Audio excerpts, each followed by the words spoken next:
भोला का भूत। गर्मियों के दिन थे। भोला के खेत में इस बार तरबूज, खरबूजे और ककड़ियों को गर्मियों धूम थी। जानवरों से खेत की रक्षा के लिए उसने खेत के किनारे एक झोपड़ी डाल दी थी और रात के समय उसी झोपड़ी में सोने लगा था।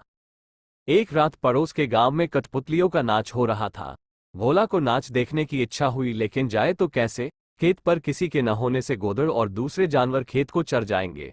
वो सोच ही रहा था कि जटाजूटधारी एक बाबाजी उसे आते दिखाई दिए। उन्हें झोपड़ी में बिठाकर बोला, महाराज जो, आप इस कुटिया में आराम करें। तरबूज और खरबूजों से खेत भरा पड़ा है। पेट भर उनका सेवन कीजिए और कोई गीदड़ खेत में आए तो उसे भगा दे। आधी रात के बाद मैं भी वापस लौट आऊंगा। महाराज जी को क्या चाहिए था?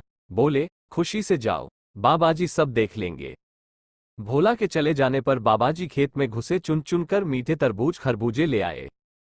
पेट भर जाने के बाद चिलम बनाई और झोंपड़ी के अंदर खाट पर जा बैठे। घास फूस की वह झोंपड़ी अधिक ऊंची न थी। तिनके लटक कर खाट को छू रहे थे। उसके पास ही घास का एक बड़ा ढेर लगा था।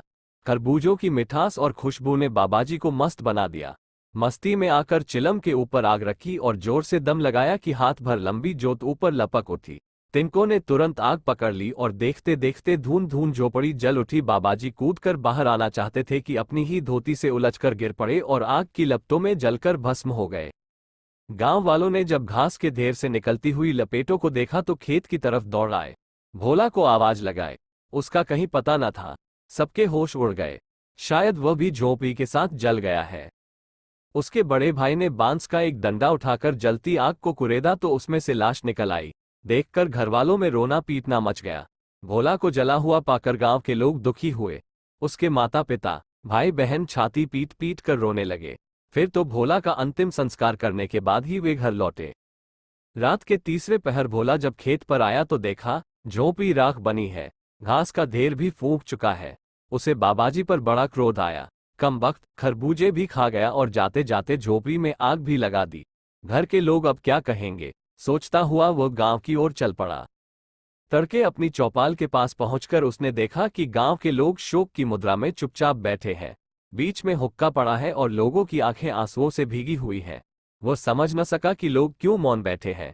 चौपाल के एक किनारे पहुंचकर भोला ने अपने भाई को आवाज दी। देखते ही लोग चौंक उठे। एक ने चिलम उठाकर उस पर दे मारी। भोला कपड़े झाड़ने लगा। भूत भूत कहते हुए लोग बल्लम और लाठियां लेकर उसके पीछे दौड़ पड़े। मारो मारो, भूत आ गया। लोगों को अपने पीछे भागते देख भोला ने तीतर की भांति भागकर अपनी जान बचाई।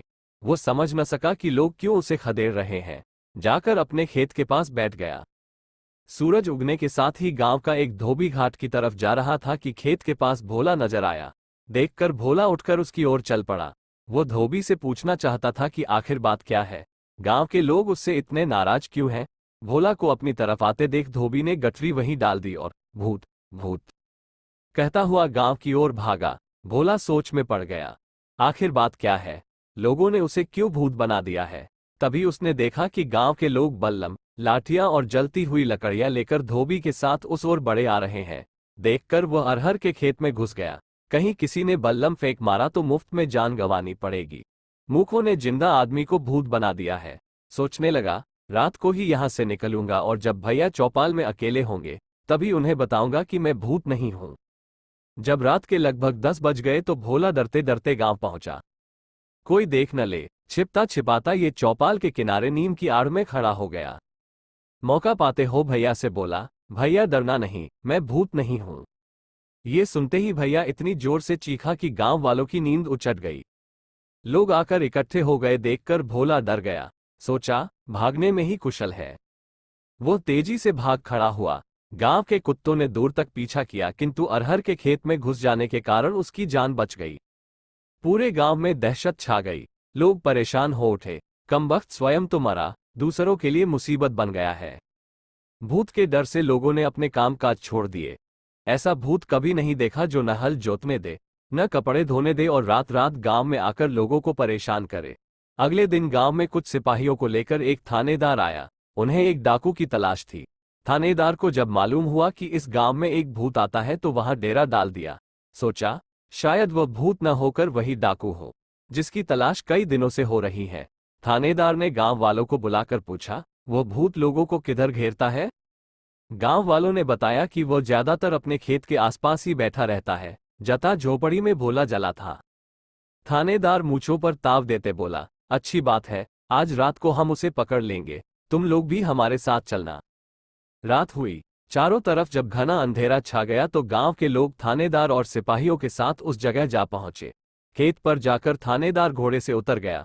अपनी सुरक्षा के लिए सिपाहियों ने 2 खूंटे जमीन में गाड़कर घोड़े की पिछली टांगे उनसे बांध दो ताकि वो कहीं भाग ना जाए। अब वे लोग भूत की तलाश करने लगे। भोला अपने खेत के किनारे लेटा हुआ था। लोगों को अपनी ओर आते देख वह उठ बैठा। सोचा, पता नहीं अब कौन सी आफत आएगी। जी में आया अरहर के खेत में जा छिपे, लेकिन उसने ऐसा नहीं किया। कब तक लोगों से छिप छिप कर अपनी जान को जोखिम में डालकर रखना है। इससे अच्छा कि खुलकर सामने आया जाए। वो उठ खड़ा हुआ और जोर जोर से चिल्लाता हुआ उनकी ओर दौड़ा, लो, मुझे मार डालो, मैं भूत हूं, जिंदा भूत, आओ मुझे पकड़ लो, पकड़ो, पकड़ो। अंधेरी रात में भोला की आवाज दूर दूर तक गूंज उठी। सुना तो गांव वालों की हिम्मत टूट गई। वे बल्लम, लाठियां और मशाल वहीं छोड़कर भाग खड़े हुए। सिपाहियों में भगदड़ मच गई। थानेदार कूदकर घोड़े पर जा सवार हुआ। घोड़े को एड़ लगाई किंतु घोड़ा उछल उछल कर वहीं रह जाता। देखकर थानेदार की घिघी बंध गई। वह समझ गया कि भूत ने उसके पिछले पांव जकड़ लिए हैं, जिसके कारण घोड़ा भागने में असमर्थ है। थानेदार वहीं बेहोश हो गया। अगले दिन गांव में खबर फैल गई कि भूत ने कमाल ही कर दिया, थानेदार के घोड़े तक को जकड़ दिया है। अब उससे छुटकारा पाने का एक ही उपाय है कि उसकी मनौती की जाए। 13वीं करने के बाद प्रेत आत्माएं शांत हो जाती है। शाम को सारे गांव वालों ने मनौती की टोकरी भर मिठाइयां खेत में रखाए। भोला उस समय अरहर के खेत में छिपा सुन रहा था। उसका भाई हाथ जोड़कर जोर शोर से कह रहा था, भैया तू चला गया, लेकिन इस गांव के लोगों को माफ कर दे। इन लोगों ने तेरा क्या बिगाड़ा है कि तू इन्हें दुख दे रहा है। 13वीं के दिन हम लोग मिलकर तेरी पूजा करेंगे। तुझे जो चाहिए वो बता दे, लेकिन हमारा पीछा छोड़ दे। भोला इन सब बातों से परेशान हो चुका था। उसने सोचा क्यों न 13वीं के दिन मैं भी वहां पहुंच जाऊं। जाकर देखूंगा कि कौन कौन 13वीं में आया है। जो मेहमान उस दिन नहीं आएगा उसी के घर जाकर अपनी विपद सुनाऊंगा। उसे बताऊंगा कि मैं भोला हूं, मैं मरा नहीं हूं, मेरी जगह एक बाबाजी उस झोपड़ी में जल गए थे। 13वीं के पहले आधी रात के बाद भोला चौपाल के घने नीम पर जा चढ़ा।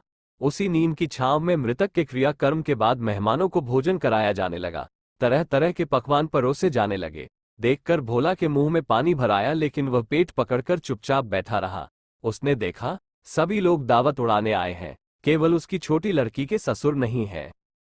रात को जब सभी सो गए तो वह भी नींद से उतर आया और अपने समधी के गांव की ओर चल पड़ा।